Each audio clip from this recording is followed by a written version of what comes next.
मेरे बैच में जितने भी लोग थे सबकी जॉब विद इन ईयर लग गई थी। मुझे मेरे माँ बाप ने कहा था भाई कि तेरे को पहले सेमेस्टर का हम पैसे भेजना बंद कर देंगे। और जर्मनी की फीस ही मेरी आई थिंक एक साल की 11 या 1200 यूरो। कंसल्टेंसी के थ्रू आया है तो आपको वीज़ा मिलने के चांसेस ज़्यादा होते हैं। आपने भी पहला शायद कनाडा या ऑस्ट्रेलिया सोचा होगा? मैंने जर्मनी सोचा हुआ था। आपको सैलरी अच्छी मिलती है, आपके वर्क राइट्स इस्टेब्लिश्ड होते हैं, आपको सेफ्टी मिलती है अपनी कंपनी की तरफ से। मेरे को बचपन से ही था कि यार मेरे को कुछ टाइम तो अपनी लाइफ के ना अब्रॉड जाके काटने हैं। एक बार फिर से आप सब लोगों को स्वागत है मेरे इस चैनल पर। तो आज की वीडियो होने वाली है आर्किटेक्ट के लिए जो कि सोच रहे हैं बाहर किसी भी कंट्री से, ऑस्ट्रेलिया, यूके, कनाडा, कहीं भी हो भाई। देखो सारे देश मोस्ट प्रोबेबली सेम होते हैं, कहीं मार्केट डाउन है, कहीं मार्केट न्यूट्रल है, कहीं मार्केट अप है, ठीक है। तो इस वीडियो में बात करने वाले हैं आर्किटेक्ट कैरियर की, एक ऐसे शख्स से जो यहाँ पे 3 साल से काम कर रहे हैं आयरलैंड में और उनको प्रायर एक्सपीरियंस भी है इंडिया में। तो आपको बताएंगे कि आर्किटेक्ट का यहाँ पे स्कोप क्या है आयरलैंड में, आने वाले फ्यूचर में आर्किटेक्ट कैसा होने वाला है, क्या आपको देखना चाहिए आर्किटेक्ट परस्यू करने से पहले, कॉलेज कैसे डिसाइड करना चाहिए, वो सारी बातें हमने इस वीडियो में करी हैं। चैप्टर्स मैंने बनाए नहीं क्योंकि फिर आप स्किप करके देख लेते हो। तो वीडियो पूरी देखोगे तो देखो भाई इन्फॉर्मेशन आपको ही मिलेगी, मेरे को तो कुछ मिलने नहीं वाला, ठीक है। अगर आपको वीडियो अच्छी लगे तो प्लीज़ लाइक शेयर कमेंट करना बिल्कुल मत भूलिएगा। और आपको अगर 1-to-1 कॉल अरेंज करने चाहें सिद्धार्थ भाई से जो कि अभी वीडियो में आने वाले हैं, या मुझसे, तो आप मेरे को डायरेक्ट इंस्टाग्राम पे फॉलो कर सकते हैं और मैसेज कर सकते हैं। तो चलो अब करते हैं वीडियो शुरू। तो आज हम बात करने वाले हैं उन लोगों के लिए जो कि कहीं भी सपोज मतलब ऑस्ट्रेलिया जा रहे हो, कनाडा या यूके या फिर आयरलैंड जहाँ की हम रह रहे हैं आयरलैंड में, तो जो लोग आर्किटेक्चर करना चाह रहे हैं। तो आज मैं लाया हूँ सिद्धार्थ भाई को जो कि यहाँ पे आर्किटेक्चर हैं, पिछले 3.5 सालों से आर्किटेक्चर की जॉब कर रहे हैं, यहीं पे उन्होंने पढ़ाई करी थी, यहीं पे सब कुछ किया था और आज अच्छी खासी एक कंपनी में काम कर रहे हैं, ठीक है। तो सिद्धार्थ भाई सबसे पहले तो अपना थोड़ा सा बैकग्राउंड बता दो लोगों को कि आपने इंडिया में क्या किया और यहाँ मतलब क्या कोर्स करा था आपने। मैं इंडिया में मैंने बैचलर्स ऑफ आर्किटेक्चर करी थी आईपी यूनिवर्सिटी से। 2016 बैच पास आउट। मेरे प्रोग्राम का पार्ट था कि मैं इंटर्नशिप करूं। तो उस इंटर्नशिप में मतलब मेरे को रियलाइज़ हुआ कि यार आर्किटेक्चर ना मतलब एकदम स्पेसिफिक फील्ड मेरे लिए नहीं है। अच्छा। मैंने इतना एंजॉय नहीं किया आर्किटेक्चर को। और जो लोग आई थिंक प्रैक्टिस कर भी रहे हैं इस टाइम पे हमारे देश में, उनको आइडिया होगा कि गवर्नमेंट के लॉज इतने स्ट्रांग नहीं है जो हमारे प्रोफेशन को प्रोटेक्ट करें, सेफ्टी दें। मैं थोड़ा सा साइड हटा उससे और मैंने लैंडस्केप आर्किटेक्चर में जॉब ट्राई करी। ये क्या है लैंडस्केप? ये तो मेरे को भी नहीं पता। लैंडस्केप होता है जितना भी आपका आउटडोर्स का डिजाइन होता है। अच्छा। पार्क्स, गार्डन्स, तो जितना भी मतलब तुम पेड़ तो ये पौधे इंडिया में लगाते था, हो। यहाँ पे था? इंडिया में। अच्छा इंडिया में ही? हाँ। क्योंकि इंडिया में मुझे नहीं लगता मोस्टली लोगों को पता होगा, क्योंकि हमारे यहाँ तो वही होता है ना कि आर्किटेक्चर वो होते जो घर बनाते स्ट्रक्चर हैं, वगैरह बिल्डिंग देखते हैं, बनाते हैं, लोडिंग बिल्कुल वगैरह। ऐसे ही है। हाँ। लैंडस्केप आर्किटेक्चर देखो, architecture, landscape architecture, urban design, जिसके बारे में अभी बात करूंगा, ये सारे बिल्ट एनवायरनमेंट कंस्ट्रक्शन इंडस्ट्री में आते हैं। अच्छा। वो सारे इंटर रिलेटेड एक दूसरे से। और इंडिया में भी थोड़े टाइम पहले जब मैं पे जॉब कर रहा था, वो था 2016 से लेके 2019 तक। तो तब गवर्नमेंट का लॉ था कि आपका कोई भी नया प्रोजेक्ट है, छोटा स्केल हो बड़ा स्केल हो, आपको आर्किटेक्ट, इंजीनियर, लैंडस्केप आर्किटेक्ट सबको हायर करना कंपलसरी है। मतलब एक से नहीं करवा सकते एक सारा से नहीं काम? करा सकते, आपको लाइसेंस आर्किटेक्ट चाहिए डिफरेंट फील्ड में प्रोजेक्ट कंप्लीट करने के लिए।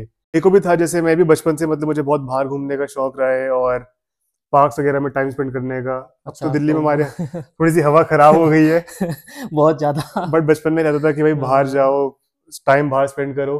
तो मेरे को बचपन से शौक था बाहर रहने का।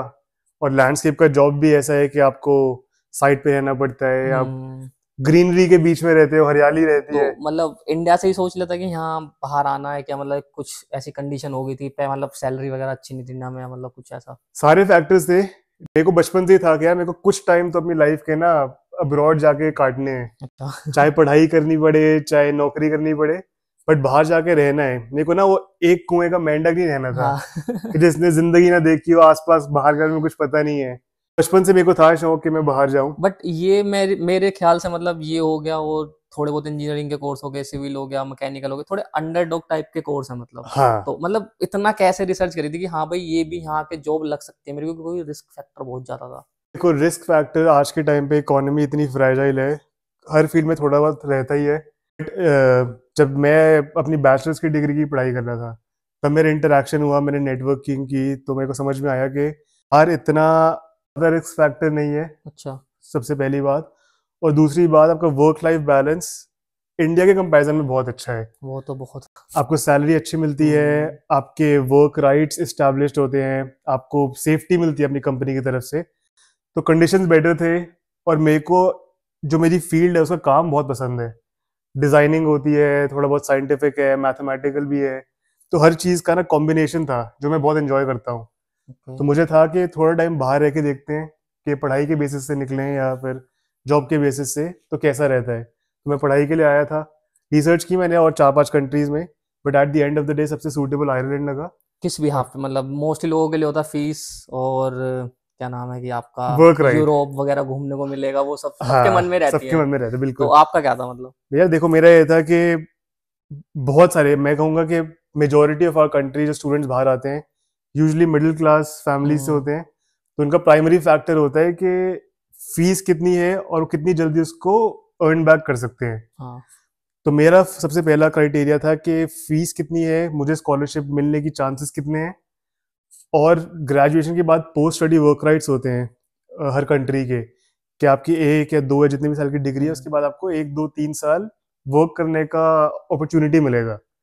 तो यहाँ का मेरा वो बहुत बेनिफिशियल था कि 1 साल की मास्टर्स साइंस की डिग्री पे 2 साल का वर्क राइट था। हाँ। और क्योंकि मैं 50% स्कॉलरशिप पे आया था तो मेरे लिए वो पैसा रिकवर करना और फाइनेंशियली स्टेबल होना ईजियर था। अच्छा, चलो स्कॉलरशिप की बात निकली गई, अभी तो फिलहाल कोर्स की बात ही कर रहे हैं हम। तो चलो बताइए तो साथ साथ कि मतलब कि आप जब यहाँ पे आने की तैयारी कर रहे थे तो स्कॉलरशिप के बारे में पहले से पता था या काउंसलर वगैरह हायर करा था आपने कोई? मैंने काउंसलर हायर किया था, अच्छा। रिसर्च की थी मैंने, जैसे 5-6 कंट्रीज की, और ये भी होगा कि बहुत सारी कंट्रीज में यूनिवर्सिटीज बहुत सारी हैं। और मेरे हिसाब से जितने ज्यादा ऑप्शंस होते हैं ना, student let's say early 20s की एज में थोड़ा सा ज्यादा कंफ्यूज रहता कंफ्यूज है। रहता। इतने सारे ऑप्शंस है, कहाँ जाए कहाँ ना जाए, रिस्क फैक्टर होता है हम इमिग्रेंट्स के लिए। आपने भी पहला शायद कनाडा या ऑस्ट्रेलिया सोचा होगा या मैंने नहीं? जर्मनी सोचा हुआ था। चलो। हाँ, मेरे को यूरोप का था, क्योंकि यूरोप में जैसे यार हम देखते भी है कि हिस्ट्री है, आर्किटेक्चर की हाँ। बहुत अच्छी है, तो पढ़ाई कोर्सेज अच्छे होते हैं। तो मैंने अपने हिसाब से रिसर्च की थी, बट वही हुआ, at the end of the day मुझे कंफ्यूजन बहुत ज्यादा था। यार इतने सारे ऑप्शंस है, कहाँ जाऊँ कहाँ ना जाऊँ, कोई गलत स्टेप ना ले लूँ। हाँ, ये क्योंकि तो फीस रहता ही इतनी है। ज्यादा रहती है कि आपने गलत डिसीजन लिया तो उसको ना रिकवर करना फिर बहुत ज्यादा प्रेशर स्ट्रेसफुल हो जाता है। तो मैंने काउंसलर हायर किया, आईडीपी नाम की एजेंसी है। आईडीपी। हाँ तो शायद वो भी कराती शायद, मतलब आप जो हमारा आइल्स का एग्जाम रहता है। हाँ, तो आईडीपी कैम्ब्रिज के साथ एसोसिएट कोलैबोरेशन में वो भी कराती है। बट मैंने आईडीपी को हायर किया था, और जो मेरे काउंसलर तो थे, आईडीपी चार्ज करता है? नहीं, अच्छा। आईडीपी की जितनी भी फीस रहती है वो सिर्फ पार्टनर यूनिवर्सिटीज के साथ रहती हाँ है। हाँ। तो हर एजुकेशन कंसल्टेंसी की ना पार्टनरशिप में यूनिवर्सिटीज होती हैं।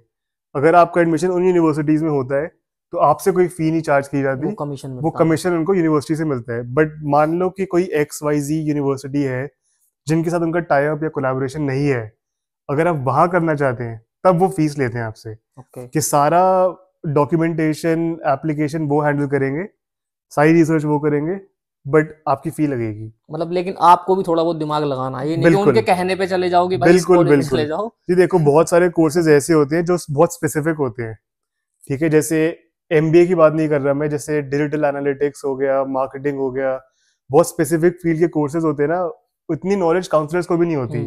और आपको ये एक्सपीरियंस सिर्फ उन्हीं से मिलता है जिन्होंने वो प्रोग्राम पहले से कर रखा कर हो रखा है। या उसमें जॉब कर रहे हो।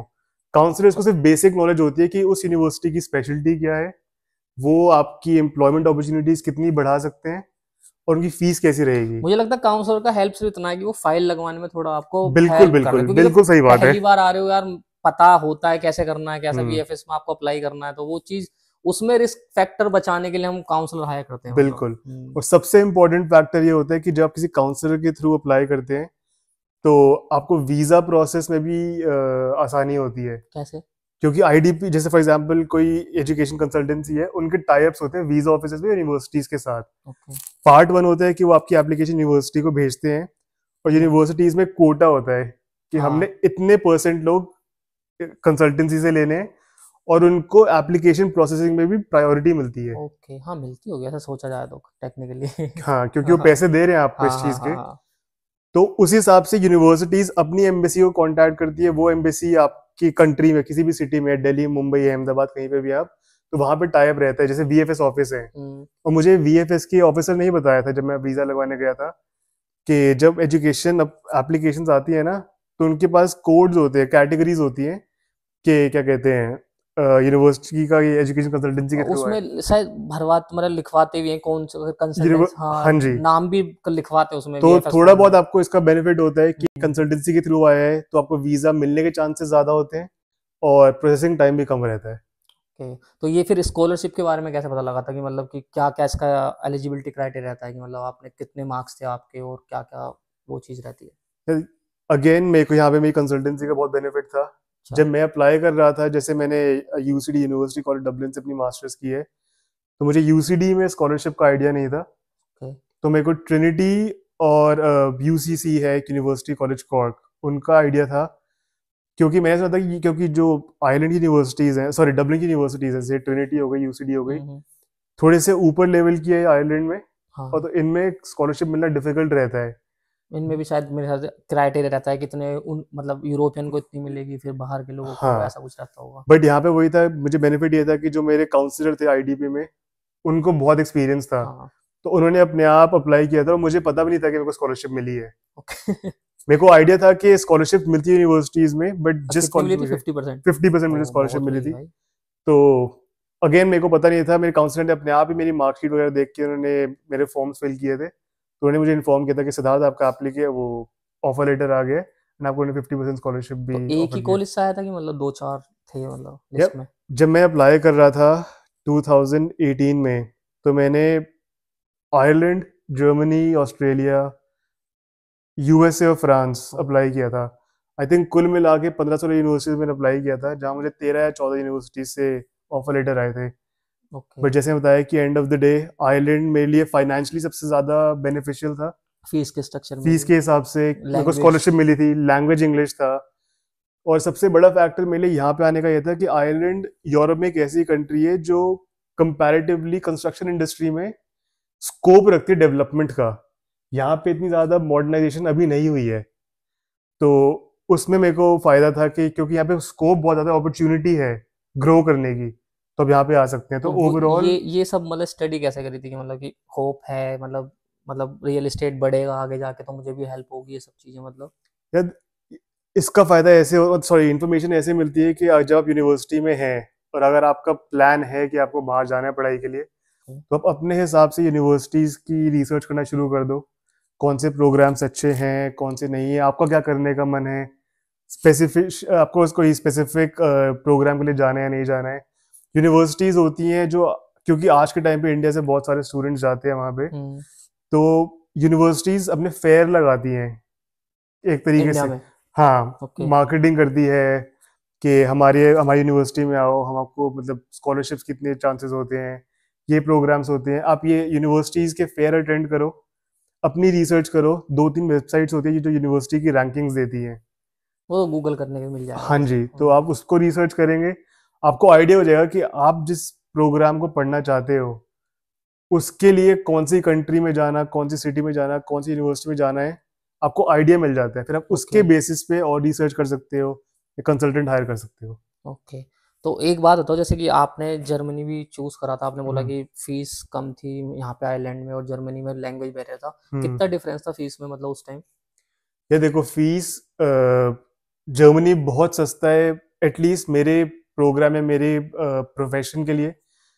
जैसे आयरलैंड में मेरी, आई थिंक मेरे प्रोग्राम की फी थी 20,000 यूरो ओके, यूसीडी में? यूसीडी में, एक साल की।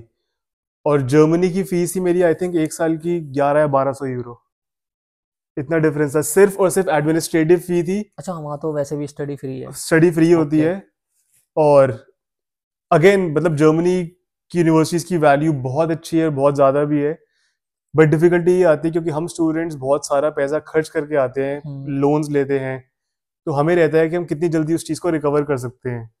और जर्मनी में मेरा एक्सपीरियंस ऐसे रहा है, मैं खुद पढ़ाई करने नहीं गया, मैंने जॉब नहीं की यहाँ पे, बट मेरे फ्रेंड सर्कल में बहुत सारे लोग हैं जो जर्मनी में मास्टर्स करी है, ओके। मास्टर्स के बाद 1-1, 2-2 साल भी रुके हैं बट जॉब नहीं मिली है। किस अ, फील्ड में मतलब? वो इंजीनियरिंग फील्ड में थे, ओके। जो कि सरप्राइजिंग है क्योंकि जर्मनी तो मतलब हाँ, हब है मतलब, हब है। मैकेनिकल का तो है ही मतलब। एग्जैक्टली। तो उनको जॉब ना मिलना और सिर्फ इस बेसिस पे कि लैंग्वेज बैरियर है, तो मतलब ये फिर अगेन रिस्क फैक्टर वाली बात हो जाती है कि आप चाहे फीस इतनी पे नहीं कर रहे हो, बट अगर आपको जॉब नहीं मिल रही है तो वो तो पढ़ाई दिक्कत करने का है। भी कोई फायदा नहीं है फिर। तो उस टाइम स्कॉलरशिप का जो क्राइटेरिया था, मतलब अगर आपको याद हो तो जरा बता दो, मतलब कितने % मार्क्स होने चाहिए, क्या क्या कंडीशन होती है? यार आई थिंक बहुत से यूनिवर्सिटीज में सबसे पहला क्राइटेरिया ये रहता है कि जो आपकी बैचलर्स की डिग्री है वो आपको ऑनर्स की हो या फर्स्ट क्लास हो, ओके। तो आपके मार्क्स बहुत मैटर करते हैं। अब हर यूनिवर्सिटी का मार्किंग पैटर्न अलग होता है। लगभग कितना होगा एक अप्रोक्स? 80? मेरे हिसाब से 70-75% के ऊपर चलो। आपको आपके मतलब चांसेस बढ़ जाते हैं। और ये भी मैटर करता है कि आप पढ़ाई के अलावा एक्स्ट्रा करिकुलर एक्टिविटीज में कितने इन्वॉल्व थे। तो अगर आपको एजुकेशन स्कॉलरशिप नहीं मिलता है तो आपको स्पोर्ट्स स्पोर्ट्स क्राइटेरिया के कोटा। बेसिस पे, हमारी जैसे दिल्ली यूनिवर्सिटी में भी ऐसे होता है कि आपको स्पोर्ट्स कोटा होते हैं, म्यूजिक कोटा होता है, तो यहाँ पे भी ऐसे होता है। आपका सीवी देखा जाता है कि आपने पढ़ाई के अलावा और क्या क्या चीज़ों में पार्टिसिपेट किया है, और एक्सपीरियंस। एक्सपीरियंस कितना है। तो ओवरऑल डेवलपमेंट देखते हैं। यहाँ पे वो सिस्टम नहीं है कि बस आपके मार्क्स कितने अच्छे आए हैं, तो उनको आपकी सीवी से आइडिया मिलता है कि आपकी एज अ पर्सनैलिटी आप कितने क्या कहते हैं ओपन रहे हो एक्सपीरियंस के लिए, कितने आप प्रोएक्टिव रहे हो पार्ट लेने में। ओके। तो ये चीज़ बहुत मैटर करती है। और क्या नाम है, जब आप मतलब इंडिया में थे तो कॉलेज पास आउट करते ही मन में नहीं आता कि मैं अभी चला जाता हूँ या फिर थोड़ा एक्सपीरियंस लेता हूँ? वो चीज़ मतलब डिसाइड पहले करी थी, बाद में करी थी जॉब करने के? यार बाहर जाने का मेरा प्लान तो पहले से ही था जब मैं बैचलर्स कर रहा था। बट बैचलर मेरे को, क्योंकि मैंने फर्स्ट टाइम जब अप्लाई किया था ये अब्रॉड आने के लिए, तो मुझे आइडिया नहीं था कि किस टाइम एप्लीकेशंस खुलती हैं, क्या डेडलाइंस है एप्लीकेशंस प्रोसेस की, नहीं पता प्रोसेस था, नहीं हाँ। पता था मेरे को करने का। तो मैंने अप्लाई किया बट मैं बहुत लेट हो गया था, तो इसलिए मेरे को एकदम से जॉब करनी पड़ी। मतलब मैं 2016 सितंबर में ग्रेजुएट हुआ था, तो 2016 अक्टूबर नवंबर में मैंने अपनी जॉब स्टार्ट कर दी थी, क्योंकि उस टाइम तक जो वहाँ डेडलाइंस वहाँ होती पे हैं। मेन आर्किटेक्चर में, मतलब जो कंबाइंड फील्ड होती है आर्किटेक्चर, उसमें या कुछ एक डोमेन था आपका अलग से? जॉब हाँ, जॉब जो करी थी जॉब आपने। मैंने प्रॉपर लैंडस्केप आर्किटेक्चर में की थी। ओके। क्योंकि हम्म। मैं ये क्वेश्चन इसलिए उठा रहा हूँ, मोस्टली जो बच्चे आजकल आ रहे हैं, जो मेरे पास क्वेरी आ रही है ना, वो हम्म। लोग क्या कहते हैं कि भाई मैं अभी बीकॉम लास्ट ईयर में हूँ, बीटेक कर रहा हूँ लास्ट ईयर, हम्म। और हम आना चाह रहे हैं। तो सबको बोलता हूँ भाई एक्सपीरियंस ले लो, और शायद इनके उस टाइम नहीं हुआ तो उसका फायदा इनको यहाँ आके मिला होगा थोड़ा बहुत। बिल्कुल मिला है। जो मेरा करंट जॉब भी है, जैसे मेरी मास्टर्स की degree urban design and environmental planning में है, बट मेरा वर्क प्रोफाइल लैंडस्केप आर्किटेक्चर का है। तो मैंने आज तक लैंडस्केप की पढ़ाई नहीं की है, वो एक्सपीरियंस। बट मेरे को सिर्फ और हम्म। सिर्फ एक्सपीरियंस के बेसिस पे जॉब मिला है। और उन्होंने मेरा सीवी देखा था कि ठीक है, आर्किटेक्चर की डिग्री है, अर्बन डिजाइन की डिग्री है, लैंडस्केप का वर्क एक्सपीरियंस है, तो हर स्पेसिफिक फील्ड का थोड़ा थोड़ा पार्ट लेके आई थिंक मेरे को सीवी में बहुत बेनिफिशियल रहा था कि हर फील्ड का पढ़ाई भी है, वर्क एक्सपीरियंस भी है, एक्स्ट्रा करिकुलर भी है, तो उस बेसिस पे मेरे को जॉब आसानी से मिल गया था। काफी बच्चों के मन में एक क्वेश्चन और आता है कि भाई मतलब कि कॉलेज कितना इम्पोर्टेंट होता है। जैसे कि मैं डीवीएस से हूँ, भाई ने यूसीडी से करा है, हम्म। प्लस और एक्सपीरियंस, इन दोनों की कितनी वैल्यू है अगर आपको यहाँ पे जॉब लेनी है? तो मतलब कुछ कॉलेज मतलब अफेक्ट करता है कि हाँ भाई आप यूसीडी से या ट्रिनिटी से हो तो आपको थोड़ा हाइयर चांस है कि चलो भाई आपका सीवी फिल्टर हो जाएगा, ऐसा कुछ लगता है मन में? है, एक लिमिट तक है। अच्छा। फॉर एग्जाम्पल अगर आप यूसीडी से पढ़ाई करके आ रहे हो और इन कंपैरिजन में डीआईटी से, डब्ल्यू इंस्टीट्यूट ऑफ टेक्नोलॉजी पास करते हो, तो एम्प्लॉयर्स के मन में रहता है कि यूसीडी की यूनिवर्सिटी ग्लोबल वैल्यू ज़्यादा है, हाँ, उनकी एम्प्लॉयमेंट अपॉर्चुनिटीज़ बेटर रहती है। अब जहाँ मैं काम करता हूँ, मेरे ऑफिस में सारे लोग यूसीडी के ग्रेजुएट्स हैं। मतलब मोस्टली मैंने यहाँ के लोगों को तो यूसीडी ही देखा है मोस्टली, जो हाँ, यहाँ के लोकल है मतलब। मैटर करता है, बट अगेन जो भी प्रोस्पेक्टिव स्टूडेंट्स हैं उनके लिए मैं ये क्लियर करना चाहूंगा कि यूनिवर्सिटी की डिग्री या यूनिवर्सिटी मैटर करती है, बस थोड़ी सी। सबसे इंपॉर्टेंट है कि आप कितने प्रोएक्टिव हो, आपकी कितनी अच्छी नेटवर्किंग है और आपका सीवी कितना अच्छा है। सीवी का मतलब कि आपका वर्क एक्सपीरियंस है और वो जिस आप करंट जॉब के लिए अप्लाई कर रहे हो, मार्केट में जॉब ढूंढ रहे हो, उससे कितने रेलिवेंट है। ओके। सबसे इंपॉर्टेंट आपका रहेगा एक्सपीरियंस, और आप कितने प्रोएक्टिव रहते हो अपनी जॉब को प्रमोट, अपने आप को प्रमोट करने में, नेटवर्किंग करने में और जॉब ढूंढने में। At the end of the day वो देखते नीचे कि ठीक है यूसीडी से पास आउट है, ट्रिनिटी से पास आउट है, बस एक थोड़ा प्लस पॉइंट हो प्लस जाएगा, पॉइंट थोड़ा सा हाँ हो गया। हाँ। अच्छा, चलो ये तो बात होगी सारी हमारी एडमिशन वगैरह की। अच्छा ये बताओ अभी लाइफ में क्या चल रहा है, मतलब अभी लाइफ कैसी चल रही है और यहाँ अपने आप को बिजी रखने के लिए क्या क्या करते हो? भाई यहाँ पे बिजी रखने के लिए जो हिमांशु करता है हम भी वही कोशिश करते हैं। क्रिकेट है। 2 हफ्ते की यहाँ पे गर्मी पड़ती है, वहां पे हम क्रिकेट खेल लेते हैं। हाँ, उसमें भी हफ्ता 2 बारिश हो हफ्ते जाती मजाक है। कर रहे हैं, मतलब 4 महीने की पड़ती है वैसे तो। हाँ बट हाँ, मतलब पड़ती 2 हफ्ते की है, वो जुलाई और अगस्त में पड़ती है। पड़ेगी हाँ। तो ये अच्छा। हाँ यही रहता है कि गर्मी के मौसम में थोड़ा बाहर टाइम ज़्यादा स्पेंड करें, दिन लंबे होते हैं, अंधेरा देर से होता है, उजाला जल्दी हो जाता है। क्रिकेट खेल लिया, जिम ओके। चले गए। और वो कितना जरूरी है जरा ये बता दो बस, मतलब कि अगर आप ये सब नहीं करोगे तो कुछ, मतलब मेरे को लगता है हाँ, बहुत परेशान हो जाता है आदमी। बिल्कुल भाई देखो, वर्क लाइफ बैलेंस तुम्हें यूरोप में मिलता है अच्छा, तो उसका फायदा उठाओ। हाँ।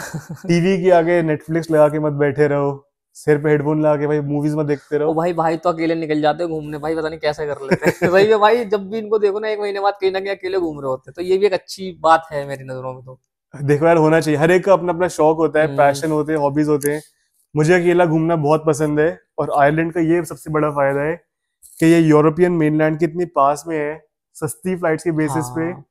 तुम यूरोप आराम से घूम सकते हो। और मैं तो भाई यही प्रमोट करूंगा कि अगर आपको घूमने का शौक है तो किसी का इंतजार मत करो भाई, हाँ, ये वीजा बात तो लगवाओ और है, ये निकल बात जाओ। तो है। देखो अगर इंतजार करते रहोगे दोस्तों को देखिए, हाँ भाई मैं फ्री हूँ, मैं फ्री नहीं हूँ, फलाना ठिकाना, तो वो बिल्कुल सब। बिल्कुल यही हो अच्छा। जाएगा। फिलहाल अच्छा ये बताओ कि आप जब आइलैंड में आए थे तो हाँ, उस टाइम आपने पार्ट टाइम जॉब वगैरह करी थी? पार्ट टाइम जॉब की थी मैंने। ये मैं चीज सबसे पहले क्लैरिफाई करना चाहूंगा कि मेरे आयरलैंड आने के 4 महीने बाद ही कोविड शुरू हो गया था। ओह। तो इससे ऑब्वियसली मुझे बहुत नेगेटिवली इम्पैक्ट हुआ था मेरी पढ़ाई में, मेरे को जॉब ढूंढने में। पढ़ाई का इसलिए क्योंकि आज तक मैंने कभी भी ऑनलाइन पढ़ाई नहीं की थी। अच्छा। ठीक है, और भाई स्टूडेंट बाहर आते हैं इतना पैसा खर्च करके, उनके ना मन हम्म। में सपने होते हैं, कि वो एनवायरनमेंट मिलेगा, लोग एनवायरमेंट। मिलेंगे। बिल्कुल, हम लोग फिल्मों में, टीवी शो में देखते हैं कि भाई बाहर की लाइफ ऐसी भैया तो होती है है। भी दिल्ली से ही, तो भैया वो चाहिए बच्चों बिल्कुल की। चाहिए भाई, बिल्कुल, इतना पैसा लगा के तुम आ रहे हो भाई, तुम दोस्त बनाओगे, सही तुम बात है, सही इतने बात है। सुंदर कैंपसेस है यहाँ पे यूनिवर्सिटी के, तुम कैंपस में बैठोगे, क्रिकेट खेलोगे। पर आते ही लॉकडाउन लगने की वजह से हमें क्या हुआ कि भाई सारे प्रोग्राम, सारे कोर्सेज, सारे मॉड्यूल ऑनलाइन। ऑनलाइन हो गए। हमारे यहाँ पे स्ट्रिक्ट वो भी था लॉकडाउन के, 2 किलोमीटर के रेडियस से तुम बाहर नहीं निकल हाँ, वो सकते मैंने हो। देखा था, यूट्यूब पे देखा था मैंने लोगों की वीडियो में। हाँ, तो थोड़ा डिप्रेसिंग था। और मुझे मेरे माँ बाप ने कहा था भाई कि तेरे को पहले सेमेस्टर का हम पैसे भेजना बंद कर देंगे, अच्छा। तो जो करना है ना तू अपने बल पे करियो। ओके। नौकरी मिलती है, पैसे कमा सकता है तो ठीक है, नहीं तो वापस आ जा, हमारे घर के दरवाजे खुले हैं। लेकिन लॉकडाउन में जाए कैसे बंदा? लॉकडाउन में जाए कैसे बंदा, बट मेरे को था कि यार अब इतनी मेहनत करके बाहर पहुंचे हो, तो थोड़ा सा और एफर्ट लगा के यहाँ पे रुक जाते मतलब हैं। वो टाइम था ना, या तो वहां से उठ जाओ या वहां से थोड़ा घर में परेशान हो जाओ कि नहीं भाई कुछ हो ही नहीं रहा, कुछ हो ही नहीं रहा, तो वो बिल्कुल चक्कर था वो वाला। बिल्कुल।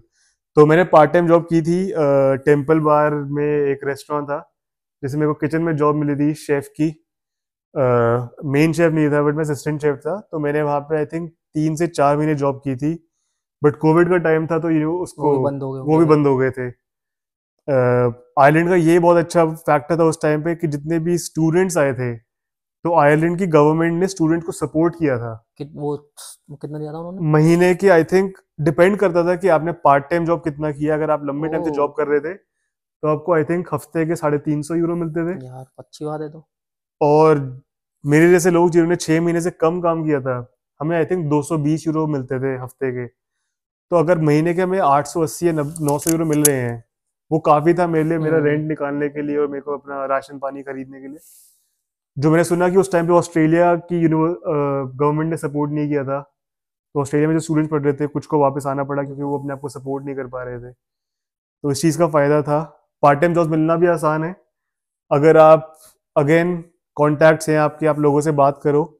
यहाँ पे ऐसे होता है कि यहाँ पे इतना फॉर्मल नहीं है तरीका जॉब लगाने का। रेफर ज्यादा होता है। रेफरेंस से आपकी जॉब मिल जाती है, but like you have to try, तुम्हें एफर्ट डालना जरूरी है। और आपकी नज़रों में मतलब पार्ट टाइम जॉब कितना ज़रूरी है? मतलब कि होता है ना, कुछ लोग होते हैं कि भाई भाई हम तो कर लेंगे, घर से पैसे आ रहे हैं, लेकिन हम्म, अपने डेवलपमेंट के लिए कितना ज़रूरी है? बहुत ज़रूरी है यार, मेरे हिसाब से जितना मैंने एक्सपीरियंस किया है यहाँ पे, 5 साल होने वाले हैं मेरे को। तो जैसे हम इंडिया से आते हैं, हमारे देश में पार्ट टाइम जॉब का इतना कॉन्सेप्ट नहीं है। कॉन्सेप्ट नहीं है, कोई कर भी हमारे ले तो फिर उसका मजाक उड़ाया जाता बिल्कुल, है। तो मैकडोनल्ड्स में काम कर लिया, सबवे में हम्म। काम कर लिया, लोग हंसी मजाक करते हैं। पर बहुत ज़रूरी होता है, सिर्फ इसलिए नहीं कि आप इंडिपेंडेंट हो रहे हो फाइनेंशियली, बट आपको जो आपका इंटरेक्शन होता है ना, आप जैसे फॉर एग्जांपल आप पढ़ाई करने आ रहे हो, आपने सोच रखा है कि मेरे को यहीं पे रह के काम करना है, हम्म। तो जब आप लोकल पॉपुलेशन के साथ इंटरेक्ट करते हो तो आपको आइडिया होता है कि भाई उनका सोचने का तरीका क्या है, उनका चाल कैसी है, ढंग कैसा है, मतलब उनका लाइफस्टाइल बेसिकली कैसा और रहता है। कभी कभी कुछ लोग ऐसे भी आपको मिल जाएंगे कि वो आग मतलब आप अगर उनको पसंद आते वो खुद भी आके बोल देते कि अगर आपको कभी कुछ नीड हो तो मेरे साथ हुआ है ये सब वे में कई बार कि आपको कभी नीड हो बिल्कुल। तो मेरा नंबर ले लो, बट कोई कोई नहीं करता, बट ठीक है, बट ऐसे लोग मिल जाते हैं हाँ आपको। जी, हाँ। अब भाई आयरिश लोग बहुत अच्छे होते हैं सही में। बहुत फ्रेंडली होते हैं, हिमांशु एकदम सही कह रहे हैं। मुझे अपना एक एक्सपीरियंस याद है, जब मेरा आयरलैंड में पहला दिन था, मुझे अपने एयरबीएनबी पे जाना था और मुझे कोई आइडिया नहीं था कि मेरा एयरबीएनबी कहाँ पे है। कैसे जाना है। मुझे पब्लिक ट्रांसपोर्ट का आइडिया नहीं था कि बसें कैसी रहती है, ट्रेन कैसे जाती है।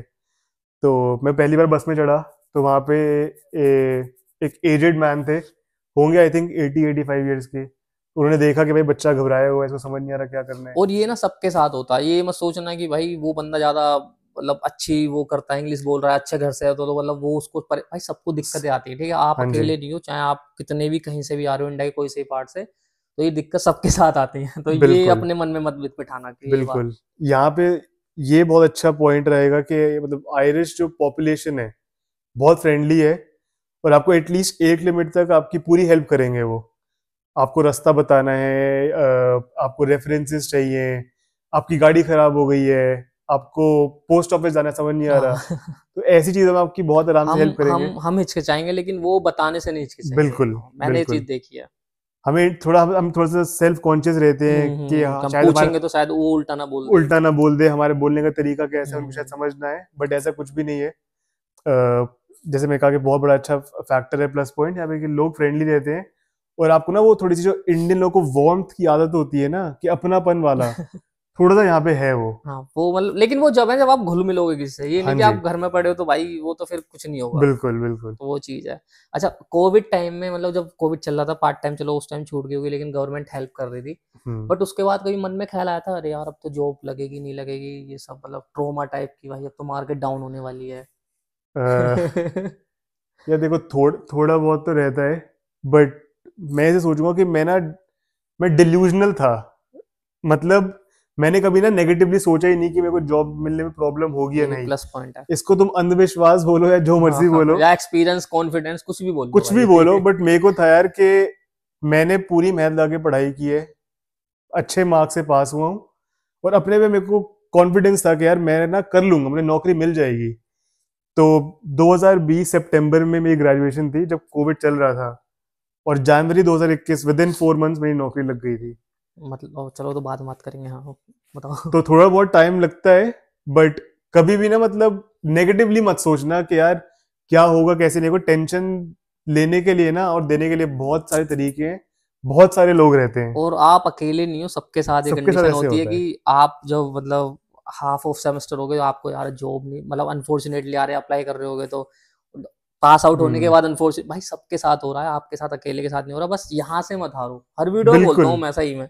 भाई बिल्कुल सही जब तक बात है। यहाँ से स्ट्रांग हो ना तुम्हारा कुछ नहीं हो सकता, मतलब कुछ सब कुछ हो सकता है मतलब। हाँ, सारे काम तो बन चीज जाएंगे, है। बस हाँ नेगेटिव मतलब कभी भी डिसअपॉइंटेड डिस्करेज मत फील करो।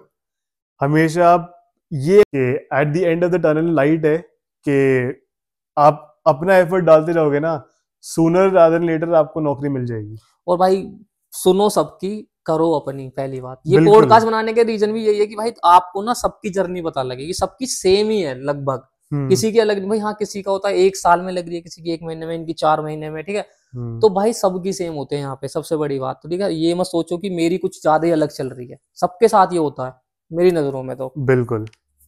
चलो अब ठीक है, पार्ट टाइम से निकल के आते हैं। तो जब आपको आपकी पहली जॉब कैसे मिली यहाँ पे? या मैंने पहली है मेरे, फर्स्ट ही चल रही है आपकी तो मेरे ख्याल से, हाँ मेरी हाँ। फर्स्ट ही जॉब चल रही है पे, फर्स्ट फुल टाइम जॉब।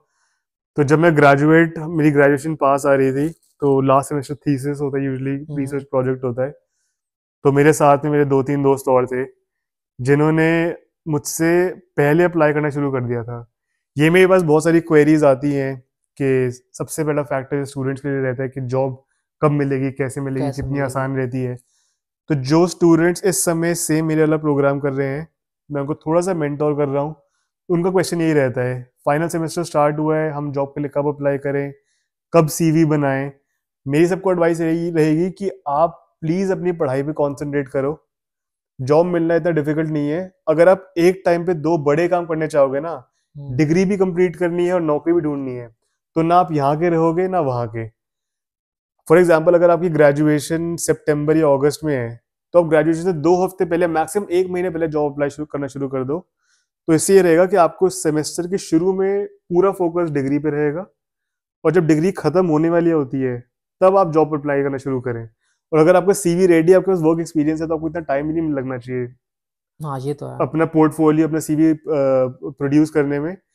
और आप जितनी जल्दी डिस्ट्रीब्यूट कर दोगे ग्रेजुएशन के पास में, उतनी ज्यादा चांसेस रहते हैं आपको जॉब मिलने के। और आपने कितनी जॉब अप्लाई करी थी लगभग? यार देखो, मेरे को कम से कम 50 से 60 कंपनीज के लिए मैंने प्रिपेयर किया था, अच्छा, जिनमें से मैंने 40-45 कंपनी में अप्लाई किया होगा। ये देखे कि रेलेवेंस मतलब कितनी है मेरी आपने जॉब ऐसे की। अंधी तरीके से अप्लाई नहीं करा था? नहीं, ओके। प्लीज सबको मैं यही एडवाइस करूंगा कि आप प्लीज अपनी प्रोफाइल के हिसाब से, या जो आप काम करना चाहते हो, 10 से 15 कंपनीज आप लिस्ट कर लो, और उनमें एकदम टेलर मेड, कहते हैं बिस्पोक आइटम कहते हैं, कि सिर्फ उसी की रेलेवेंट सीवी बनाओ और पोर्टफोलियो अपडेट करो। अगर आप लैंडस्केप जॉब के लिए अप्लाई कर रहे हो, फॉर एग्जांपल अगर आपने मास्टर्स आर्किटेक्चर में की है, पर अगर आपको लैंडस्केप में काम करना है, तो आप अपना लैंडस्केप का वर्क एक्सपीरियंस दिखाओ, या लैंडस्केप के स्पेसिफिक प्रोजेक्ट दिखाओ अपने पोर्टफोलियो में। ऐसे नहीं है कि आपने एक आर्किटेक्चर का सीवी बना रखा है और हर जगह पे कि वही मैं चिपका सब कुछ दिया। कर लेता हूँ। हाँ, ऐसे नहीं। और अंधा अप्लाई मत करो, क्योंकि यहाँ पे रिक्रूटर्स होते हैं ना, उनके टाइम बहुत होता है। यहाँ पे इंडिया वाला हिसाब नहीं है कि एक जॉब के लिए 2000 लोग अप्लाई कर रहे हैं। 20, 25, 50 एप्लीकेशन आती है, और वो हर एप्लीकेशन को ना थरली पढ़ते हैं, तो दिखता है उनको कि किस बंदे ने एफर्ट डाला है और कौन जॉब के लिए अच्छा रहेगा। लेकिन ये 20-50 वाला मैं क्लियर कर दूं, ये इनकी फील्ड में है, आईटी में ऐसा नहीं है। आईटी में शायद जाते होंगे 500,000 मेरे ख्याल बिल्कुल से। जाते हाँ, होंगे। तो वो चीज थोड़ा वो देख लेता। हाँ, बट पॉइंट ये है कि हाँ, आप अंधी की, मतलब ऐसे नहीं कि कुछ भी आप इजी अप्लाई मत करो। हाँ, इजी अप्लाई मत करो कि हो लिंक्डइन जाएगा हो वाला, जाएगा हो जाएगा। लिंक्डइन वाला। अपना टाइम लो, और सबको मैं यही पुश करूंगा कि आप जो करना चाहते हो ना, आप वही करो।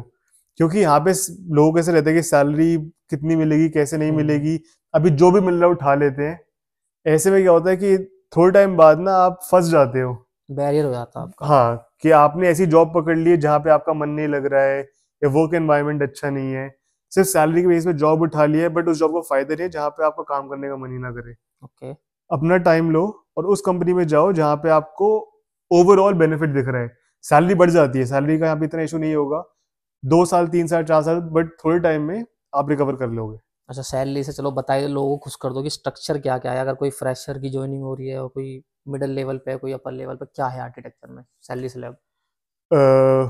अगेन डिपेंड करता है कि आपके पास एक्सपीरियंस कितना है। जब ओके। मैं ग्रेजुएट हुआ था, तो मेरे बैच में स्टूडेंट से जो फ्रेशर थे, जिन्होंने आज तक जॉब नहीं की थी, उनकी सैलरी आई थिंक 32,000 यूरो पे स्टार्ट हुई थी। सबका यही है मेरे ख्याल से।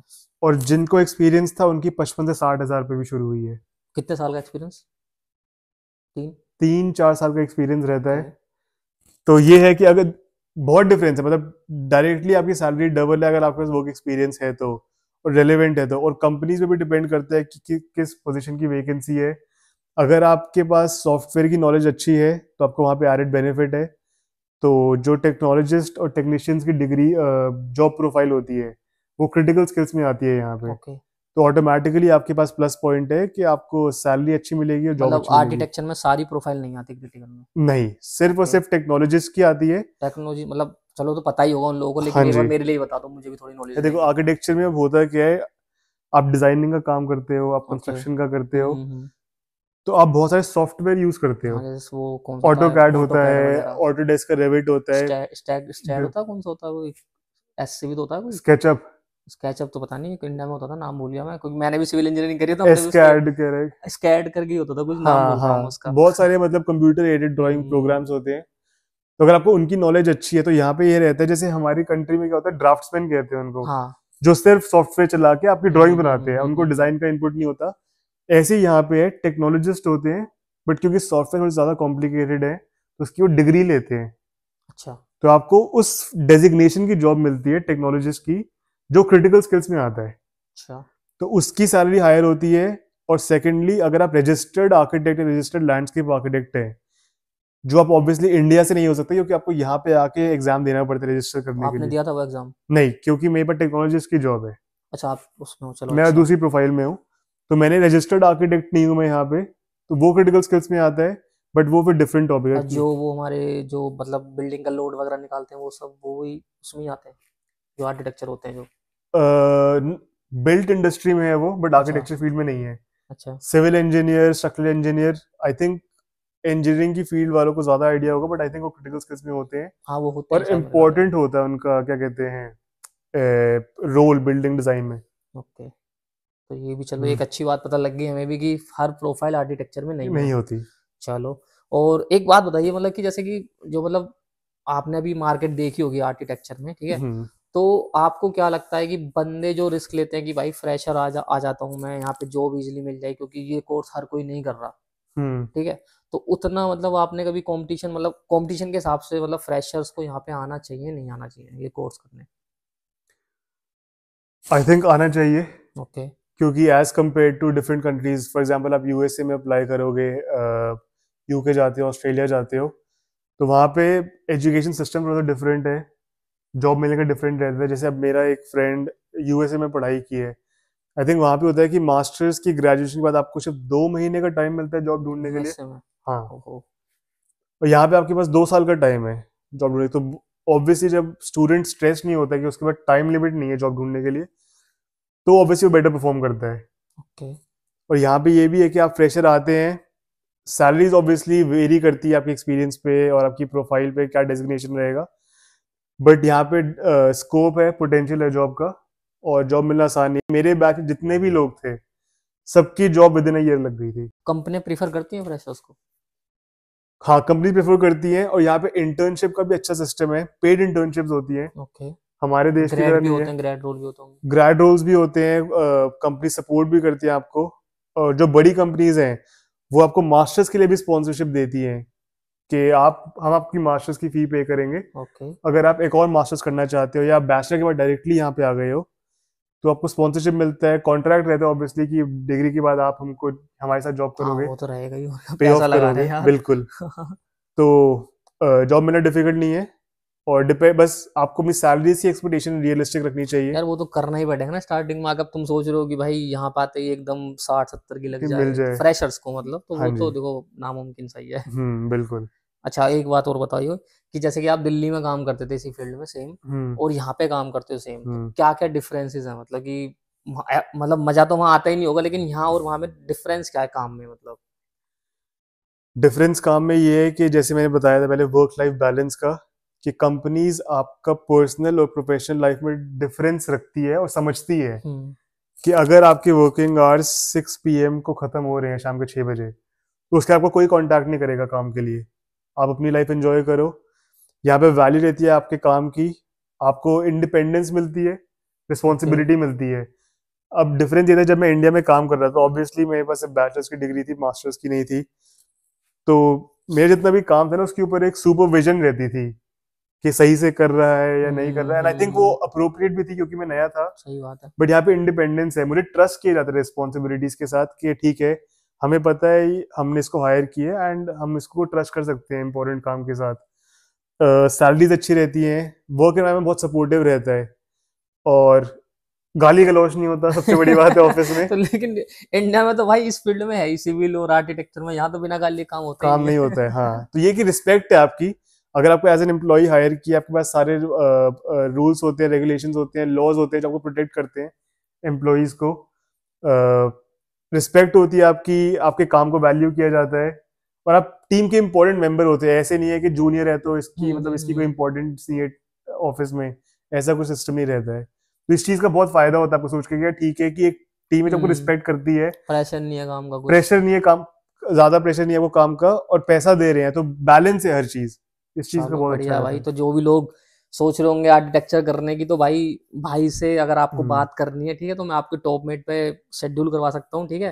तो हम लास्ट क्वेश्चन पूछता हूँ मैं यहाँ पे कि आपका यहाँ पे आने वाले टाइम में मतलब क्या मतलब स्कोप है, या मतलब क्या अपने आप को कहाँ देखते हो कि हाँ भी अगले 5 साल में मैं यहाँ पे आइलैंड में ऐसा कर लूंगा, या मेरे को और कहीं भी एक्सप्लोर करना है? हम्म। तो देखो, अगेन सबकी अपनी अपनी प्रेफरेंस हम्म। होती है, कुछ लोगों को जगह पसंद आती है, कुछ को नहीं आती।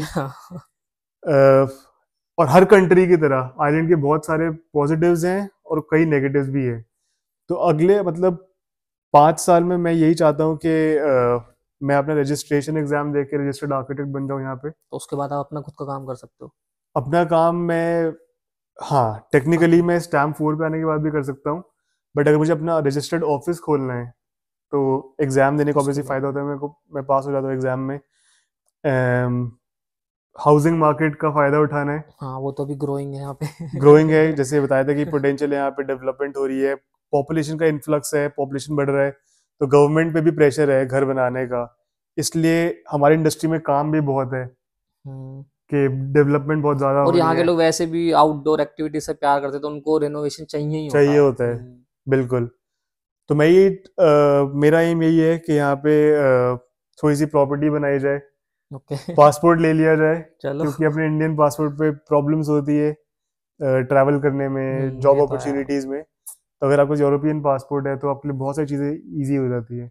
अच्छा चलो, एक फाइनल बता दो कि आने वाले बच्चों के लिए कुछ ऐसी टिप्स या मतलब कुछ ऐसा ज्ञान जो आपकी फील्ड में मतलब रहेगी लोगों को, यहाँ भी भैया भैया ने ये बताया था कि हम उसको सोच के यहाँ पे आए हैं, हम्म ऐसा कुछ कोई टिप।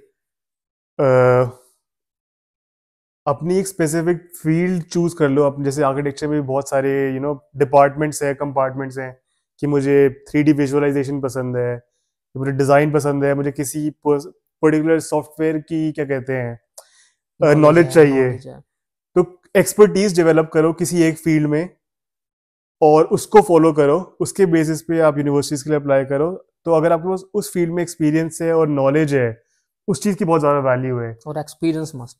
एक्सपीरियंस मतलब मैं तो यही पुश हम्म। करूंगा कि अगर आप 2 साल का भी एक्सपीरियंस लेते हैं तो आपको यहाँ पे आके फायदा बहुत ज्यादा होता चलो बहुत बढ़िया। आई आई होप भाई आपको मजा आया होगा ये पॉडकास्ट सुन के। ठीक है, बाकी जो भी क्वेरी हो मुझे बता देना, या मेरे को पर्सनल मैसेज करना, अगर उनको आपको डायरेक्ट बात करनी है तो बता देना, वो भी करवा देंगे। ठीक है। और फिलहाल तो मेरे पास यही क्वेश्चन थे, क्योंकि मेरे को भी इस फील्ड की नॉलेज नहीं है तो मैं भी है। ज्यादा पूछ नहीं सकता। हाँ मेरे मन में एक ख्याल, अभी सवाल आया था कि हमारे इंडियंस में ना एक दिक्कत होती है, हम जब पास आउट होते हैं कॉलेज से तो घर वालों का प्रेशर होता है कि चलो वो कैट कर लो, या वो हमारा क्या होता है गेट का एग्जाम भी गेट के होता है। एग्जाम होते हैं, तो मास्टर्स वो के। सब आपने कभी प्रेशर मतलब आप चलो प्रेशर छोड़ो, कि उस थिंकिंग में आप क्या वो सोचते हो कि मतलब कि भाई लोगों को वो बेटर है कि मतलब गेट करके हम्म एक अच्छी गवर्नमेंट जॉब ले लें, या फिर यहाँ आके थोड़ा एक्सप्लोर करना चाहिए मतलब। मेरा यहाँ पे जो माइंड सेट और पर्सपेक्टिव है वो बहुत डिफरेंट है। हाँ, मैं ये कहता हूँ कि किसी की भी प्रेशर में मत आओ। हम्म, हमारा कल्चर ऐसा रहता है इंडिया में कि सोसाइटी का प्रेशर होता है, एग्जाम दे के ये पास कर लो, गवर्नमेंट जॉब ले लो, या फिर शादी कर लो, या फिर सेटल डाउन हो जाओ। प्लीज, हमें पता है कि जो आने वाली जनरेशन है बहुत स्मार्ट है, इंडिपेंडेंट रहो, रैडिकली और क्रिटिकली थिंक करो, और जो तुम्हारे लिए अच्छा हो ना, at the end of the day start thinking individually. ऐसे नहीं कि बहुत सेल्फिश हो जाना है, बट अपने आप को प्रायोरिटाइज करो कि मेरे लिए क्या इंपॉर्टेंट है, and trust me, you always have more time. वो तो है आप कभी भी जल्दबाजी मत करो अपनी लाइफ के इंपॉर्टेंट डिसीजंस में। जैसे मुझे पता है कि बाहर आके पढ़ाई करना या फर्दर एजुकेशन को परस्यू करना बहुत बड़ा डिसीजन होता है एक स्टूडेंट की लाइफ में। सोच समझ के लो, कोई जल्दबाजी मत करो, and I am pretty sure like अगर आपने एफर्ट डाला है तो सूनर और later things will work out. मैं तो एक बात कहता हूँ सबसे, कि जो मुझसे पूछता है कि कैट का एग्जाम दोगे आप, ठीक है, पहली बात तो 50 लाख 1 करोड़ में आपका कंपटीशन है, ठीक है, हम्म, उसके बाद भी आपकी रैंक आती है, तो आपको अच्छे कॉलेज के लिए 20 से 25 लाख रुपए चाहिए। बिल्कुल।